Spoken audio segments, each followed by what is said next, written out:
Bournemouth was an archetypal British seaside resort, a favourite for family holidays.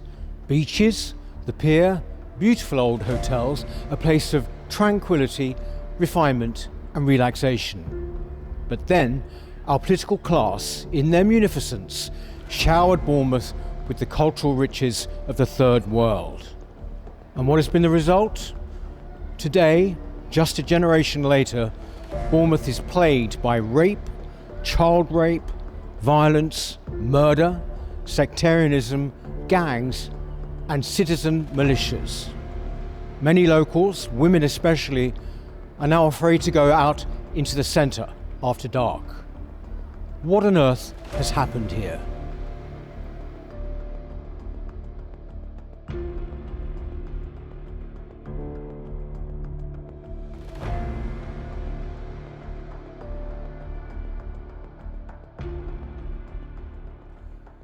In 2021, a 15-year-old girl was dragged into the sea and raped by one Gabriel Marinocha.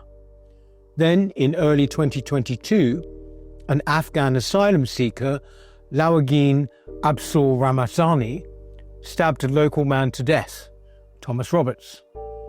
The Afghan had killed 2 people in Serbia previously, had fled to Norway, where his asylum claim was rejected, and then had come to Britain, where he claimed to be just 14 years old and was granted asylum. In 2023, a group of Asian males sexually assaulted a 17-year-old boy while he was swimming in the sea. The same day, 2 16-year-old girls were assaulted outside a fish and chip shop. One sexually, the other was slapped. A week later, 2 young girls, aged just 10 and 11, were sexually assaulted while swimming in the sea. According to the superb essay in the Pimlico Journal on Bournemouth, none of these crimes have yet been prosecuted. In January 2024, a mass stabbing near 2 of the town's asylum hotels saw 5 men stabbed and 3 arrested. The following month saw a mass knife brawl at Bournemouth College, involving rival gangs of Afghans and Romanians. 3 months later, in May 2024, last year, 2 women, a married couple, were walking along the beach when they were attacked by Nasan Saadi, an Iraqi. Amy Gray was murdered, and her wife, Leanne Mills, was left in critical condition. Just last month, in July, a mass brawl on the beach saw 5 police officers injured. Now there is a general atmosphere when you go into the town, particularly in the evening, of tension, and it's very uncomfortable and it's not ideal. And I would advise anybody, for instance, with children, not to go into Bournemouth town in the evenings. A recent Labour MP has even actually voiced that opinion herself. So it has changed.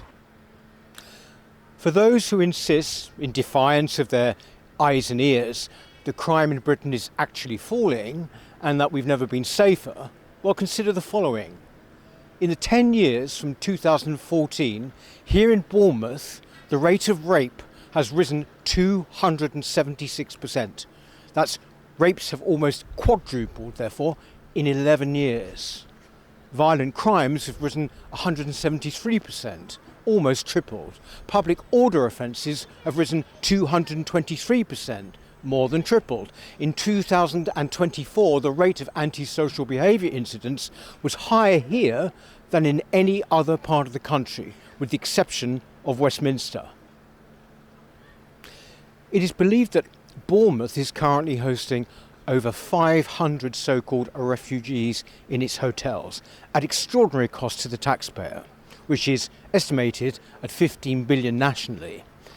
A long stay in a Bournemouth hotel used to be a luxury for the English taxpayer, but now it's handed out to any young man who throws his passport into the English Channel.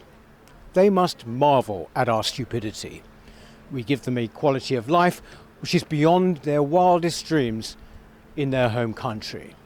They have never contributed a penny, and the vast majority never will. It's estimated that each asylum seeker over a lifetime will cost the state around £500,000. Many will cost far more.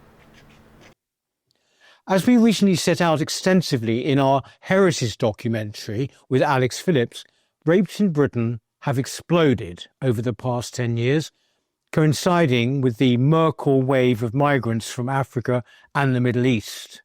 What began with the mass sexual assault of German women in Cologne on New Year's Eve in 2015 has spread across the continent.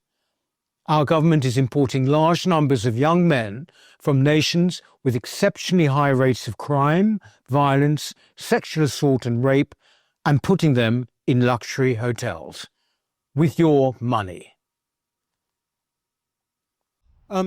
Rebecca, how have things changed here for women, when it comes to ordinary public life, walking around using the area? It's changed an awful lot. I went to university here about 10 years ago. You could go out at night in the town. It's quite known for its clubbing. Whereas now, like yesterday, we were in Bournemouth for a work do, and any female that wanted to go outside had to be chaperoned. And it doesn't matter what political belief people have. Yeah. It's an instinctual thing now. It's just considered too dangerous, and there's an insidious vibe in the atmosphere. Lots of groups of people loitering, and yeah, it's very different. How have you changed your personal behaviour and your life, everyday life? I wouldn't go out around Bournemouth alone at all, even in the daytime. Really? Yeah. You just don't know, and that's the problem with them, where they're completely unchecked and unvetted. We don't know, and they're from cultures that are hostile to us, particularly as I've got blonde hair, blue eyes. That makes me feel particularly vulnerable. And the Roundhouse Hotel is right opposite Paul and Bournemouth College. And that's come September, there'll be teenage girls going in and out. I just can't believe it. Demographic change in Bournemouth has been staggering. The East Cliff ward here was 89% white British in 2001, but by 2021, a single generation, that had plummeted to just 61%. With the Boris wave and surging illegal migration, who knows what the figure now stands at? In 2024, 36% of babies born here had at least one foreign parent. This scale of demographic replacement is largely unheard of outside of war zones. But it's not just or even mainly illegal immigrants and fake refugees. Many arrivals will be legal, such as the enormity of our elite's betrayal. Students from the third world have soared, particularly from Nigeria and India. Many of their qualifications will be of no economic gain whatsoever to this nation. To call them Mickey Mouse degrees would be to overstate their intellectual rigour. What is being sold by these educational bodies is in many cases effectively a visa, not an academic qualification, despite the pretense. It is now not uncommon for students to claim asylum once they've arrived. Abuse of our system is now endemic. Changing demographics also brings changing culture. A scrap of paper from a corrupted Home Office does not an Englishman make. People bring their culture with them. And in Bournemouth, you can see the results. The disorder, crime, and simmering malice has got so bad here that a concerned local, Gary Bartlett, has set up Safeguard Force, which is effectively a militia to patrol the streets and keep people safe, something the state has shown itself incapable or unwilling of doing. Bartlett aims to, quote, protect the most vulnerable people in our town, especially women, children and the elderly. Basic policing, like basic borders, is simply not something the British state is capable of delivering anymore. Labour's Bournemouth MP, Jessica Toll, is not impressed, warning of a quote, abuse of artificial power. Well, abuses of official power are much more Labour's thing. At the time of this recording, no update has been provided by them on the national inquiry into the so-called grooming gangs, a euphemism for the industrial-scale rape and torture of our children by Pakistani gangs. You cannot bring rubber-rough loads of cultural misfits, as I call them, into a town in the thousands and thousands, as they have done. Put them all over the small country like ours and not find that they're changing the whole atmosphere of where they live. And there are no consequences. Well, there are consequences for the white British, let's put it that way, particularly if you say something hurtful on social media, but there aren't any consequences for anybody else who comes in on a rubber raft. I think it's a real shame that feminist groups aren't getting involved. I can't believe they're not getting involved, and it just attests to their own cowardice.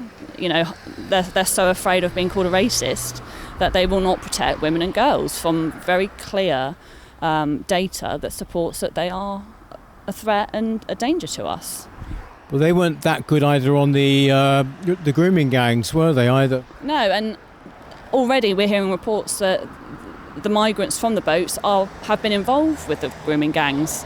And yeah, the silence, I think, is deafening from them, and I think they should be ashamed. In towns and cities across Britain, this summer has seen people's patience finally snap.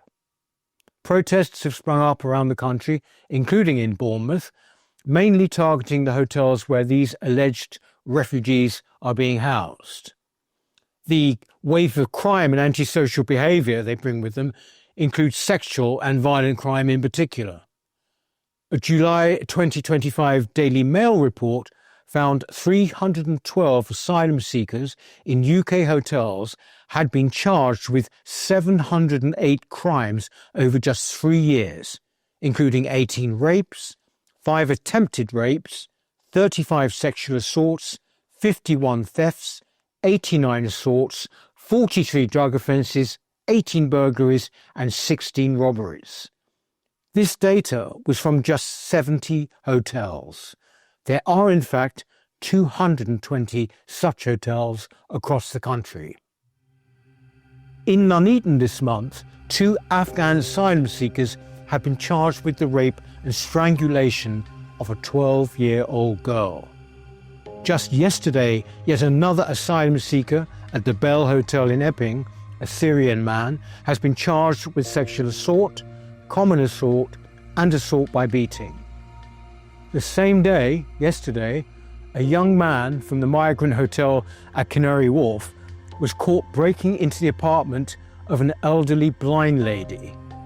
The police are refusing to arrest him because he didn't steal anything. This is two-tier policing in action. Such stories are now so common, they're hard to keep track of. It is hardly surprising that a YouGov poll this month found a staggering 45% of British people now back a total freeze on immigration and mass deportation of recent arrivals. Basically, we sense, and I think it's right, that people have so much had enough that they want more drastic action. I wouldn't say it's drastic action, I would say it's necessary action.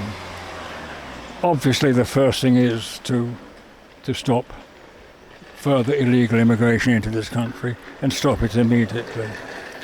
The second thing is, if somebody is here illegal, I don't see why they should even be considered for an asylum application. They should be turned around and sent back to the country of origin, and irrespective of what the situation is there. I mean, government has failed totally to protect women and children in this And you know, you hear all these things like in Epping where it's the protesters who were put in cages, and the migrants are walking around in the streets molesting children. So, you know, you wonder what on earth is going on. A total breakdown of government and authority, and the authorities that are supposed to be supporting the people, not the government. Bournemouth is very much a microcosm for the country as a whole. A once idyllic, genteel, quintessentially British seaside resort has been turned into a place so dangerous that locals have had to form a street militia. A place where children paddling in the sea are sexually assaulted, where roving gangs of youths do pitch battle with a struggling police force. Why would any country do this to itself? Mass third world migration, multiculturalism, the promises have been grand, a utopian vision of harmony, cultural exchange, mutual love, respect and curiosity. Diversity is our strength. Diversity built Britain. It's good for the economy. Well, these ideas and mantras exist only now as empty slogans, the incantations of a dying and despised ruling class. The real fruits of their work lay all around us, in broken towns and broken lives. For decades, the public pleaded for the mass migration experiment to end. They were not violent, they voted dutifully, they followed the rules. All they wanted was for the inflows to stop. Well, those days are over and that offer is being withdrawn. A growing number now don't just want this stopped, they want it reversed. They want their streets back, their city centres back, they want their culture back, they want their history back. Most of all, they want their country back. The country needs to decide. We can have the old Britain or the new Bournemouth.